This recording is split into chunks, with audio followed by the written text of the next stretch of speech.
craziness, madness, I would say, in the month of March. But I'm not talking about basketball. I'm talking about NFL free agency, and they've been behaving like NBA free agency. That's why I say it. And we're back one-on-one. Madi Dembele, Will Jing, Andrade. Guys, I don't know if the balance of power has shifted in the NFL. Will Jing before the start of the show said maybe it hasn't, but you have to be in love with like the movement throughout the league here. I mean, like football, it's very rare that you get the eventual champions and guys come out of nowhere and everybody's saying, you know what, let's spend money, right? You get Aaron Rodgers, first of all. Before, I don't know where he goes. I'm a Steelers guy. We need a quarterback. It's like he's looking at us. We're looking at him. We don't want to do it, but we might just have to ask him for this dance, I guess. We're the only two lonely souls in this. Does it work? It's either that or Russell Wilson, so I would take Aaron Rodgers over Russell Wilson. Sure, I guess. Vikings as well, because the Vikings also need a quarterback. J.J. McCarthy's there. He was their first-round overall pick, but if you have a lineup with Jordan Addison and that offensive line and Justin Jefferson, maybe you want to go older quarterback.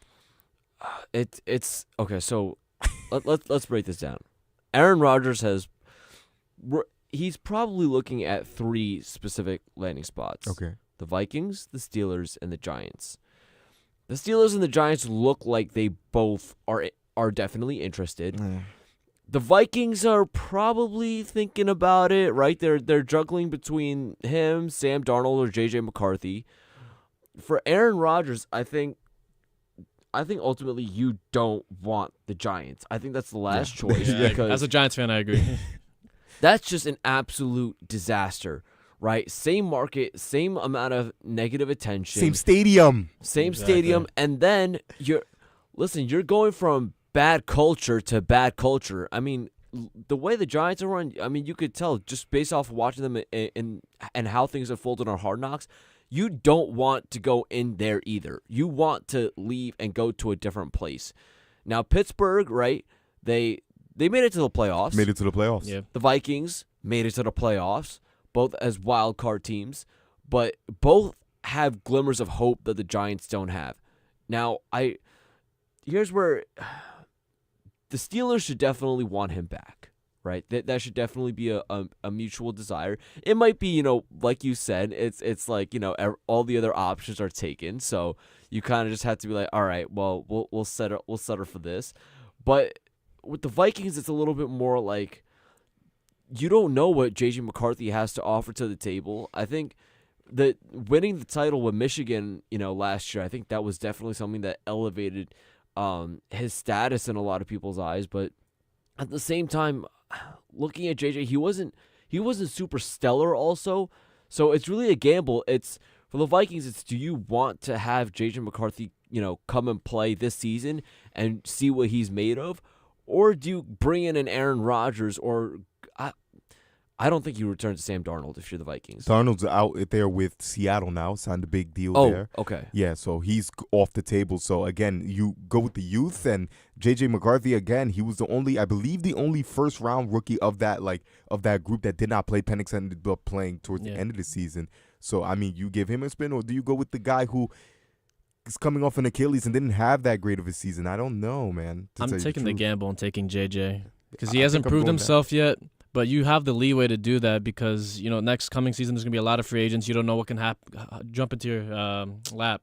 But for the Steelers, I think you need to take this. You just got DK Metcalf. You have a great receiving core. You have a great team. You guys made it to the playoffs with Russell Wilson. I mean, great. He's a great player. But I think Aaron Rodgers has a little bit of gas left in the tank, even though he didn't have a stellar season with the Jets.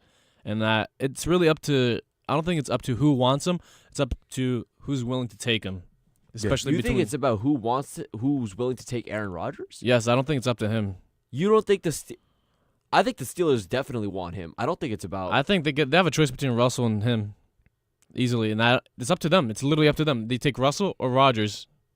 I think that there's a pretty clear answer there. I mean, no matter how. I mean, Russell had a great season. He led them to the playoffs.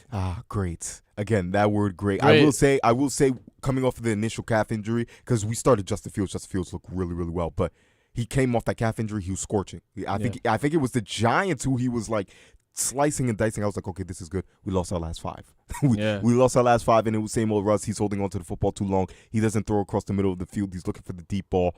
DK Metcalf is a good addition. I feel like he should be better, especially the guy that size. Maybe he should be able to play in the slot. He's just another deep option with George Pickens.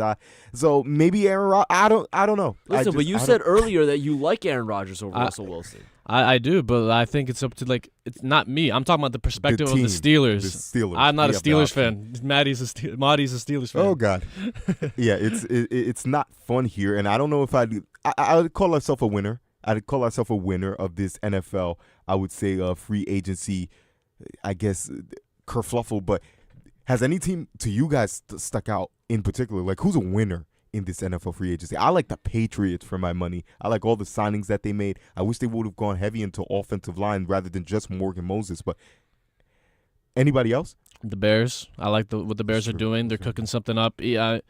I know it's kind of a joke or a meme to say, like, oh, the Bears are the offseason champs again and they don't do anything. But I think something's different. You know, Caleb Williams has 1 season under his belt. Yeah. You guys got a new offensive line players. It's looking like they're really like fixing the holes that were there in this past season. Yeah, I mean, like Chicago making moves, doing so much more for Caleb than they did for Justin Fields, who, by the way, is a New York Jet. Will Jing. No, you're not a Jets guy, but it's like, I am. Oh, you are the Jets fan. You are the Jets fan. That is correct. You see, memory serves me correct.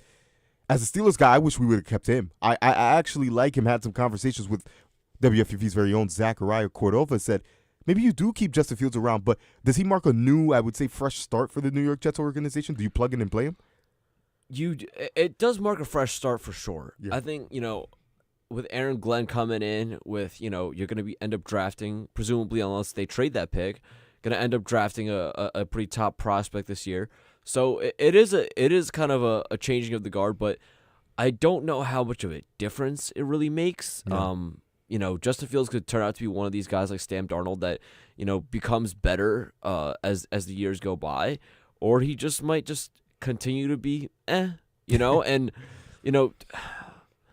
2-year 40. I would have said, if I was the Jets, go 1 year, not 2. 1 year. 1 year. Give him the prove it deal. Prove to us that you can play, and then you go based off of that. Because if he ends up being one of those guys that, it continues to be okay, I don't think that's good enough when you have people like Sauce Gardner, Breece Hall, and Garrett Wilson on your roster. I think you need to move on quickly. You have Jordan Travis still on your roster, and then next year, maybe you try and draft a QB, make some moves. That's the one problem I have with, I think, speaking of winners, you want to talk about offseason winners, I think Justin Fields wins in this case. I like that. Yeah. Because right now, you're not going to have to worry about, I'm fighting for the job with Russell Wilson. You're going to a place where you have some weapons. You have Allen Lazard, you have Garrett Wilson, you have Breece Hall as your running back, you have some options, and you didn't get the prove-it deal. You got 2 years. Which I think is the correct move, actually. I don't think you give him the prove-it deal. I think he played well enough with the Steelers. He played really well with the Steelers, and even if you give him the 2 year, if he doesn't end up starting for you, you draft the quarterback, he's your next guy, because that was also the biggest problem with the New York Jets. They had no contingency plan at quarterback, knowing Aaron Rodgers was 40, and he may or may not have his best, and then the Achilles happened, and then they had no one there. So at least he gives you quarterback depth at the worst. I mean, like, you don't like the 2 year? I like the 2 year. But then you're going to end up paying $20 million for a backup? This is true. I mean, like... Yeah. That is beggars can't be choosers. I think that's with the New York Jets. In this QB market, I think that's a great deal. Yeah, I think, I mean, like Justin Fields, he showed us that he could play NFL football. Even with the Bears, he's had to make some stuff out of no stuff. Nothing. Really. He had nothing. And he's still a great mobile quarterback. He showed some strides as a passer out from the pocket, steady enough presence there. And I mean, like, just to have him on the roster, maybe $20 million for a backup, but I've seen worse. I really hope the Jets can develop him as a passer, because that's where his game doesn't shine. His running, his athletic ability is amazing, but I'm not sure if this is going to happen knowing the Jets. I hope they can be like the team that helps him elevate his game so he can be a solid starting quarterback, not a backup anymore. You know whose game's not elevated? America's team. The Dallas Cowboys, the Big D. Is that correct, William Jing? Hey, yo. Come on. They are horrible. They are just no signings. Just atrocious front to back. Again, the fish rots from the head down. It's like the ghost of Jim Dolan. Well, I don't know who's worse between Jim Dolan and Jerry Jones. I would give it to Jerry Jones as the worst because Dolan's been behaving these last few years. Shout out to the New York Knicks playing excellent basketball. But it's just like you lose DeMarcus Lawrence. I wasn't the biggest fan of DeMarcus Lawrence. I thought he was slightly overrated. The Dallas media. And here goes the Cowboys, same way they did with Jalen Smith. But like they lose him, don't replace him. Like you let go of Mike McCarthy, who's your head coach, Schottenheimer. Listen,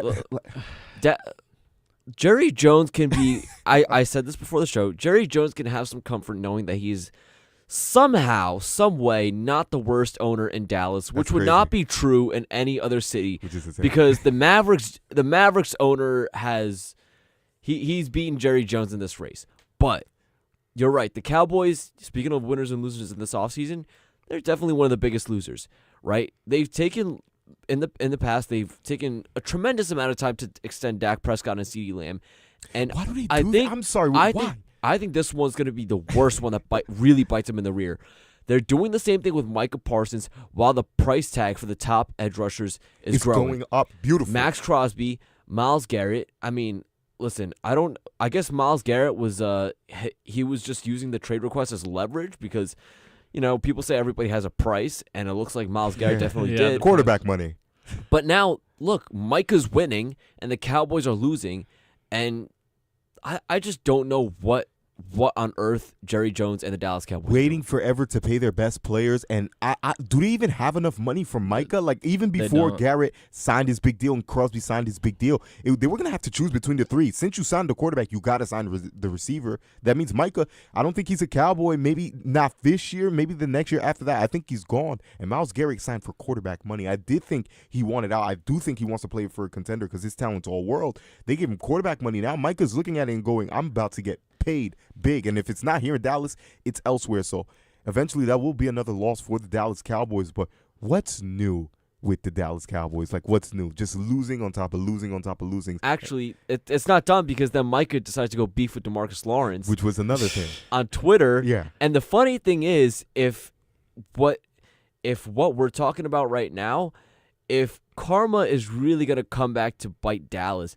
that means Micah is kind of standing up for Dallas right now, and he's just going to end up following DeMarcus Lawrence right out of the big D, which is apparently what Dallas is called, which I didn't know until yesterday. He's a fantastic ambassador for the team. You see him all over NFL paraphernalia. You see him in shows and TV, and he always speaks highly of the Dallas Cowboys, but that's a facade, the meme of the mask, and then it's the guy crying underneath. That's really what's going on with Micah Parsons. In other news, the Philadelphia Eagles, some losses. Darius Slay, now a Steeler. Hoorah. I mean, like, it's just a revamp of the roster. Guys are going to get paid.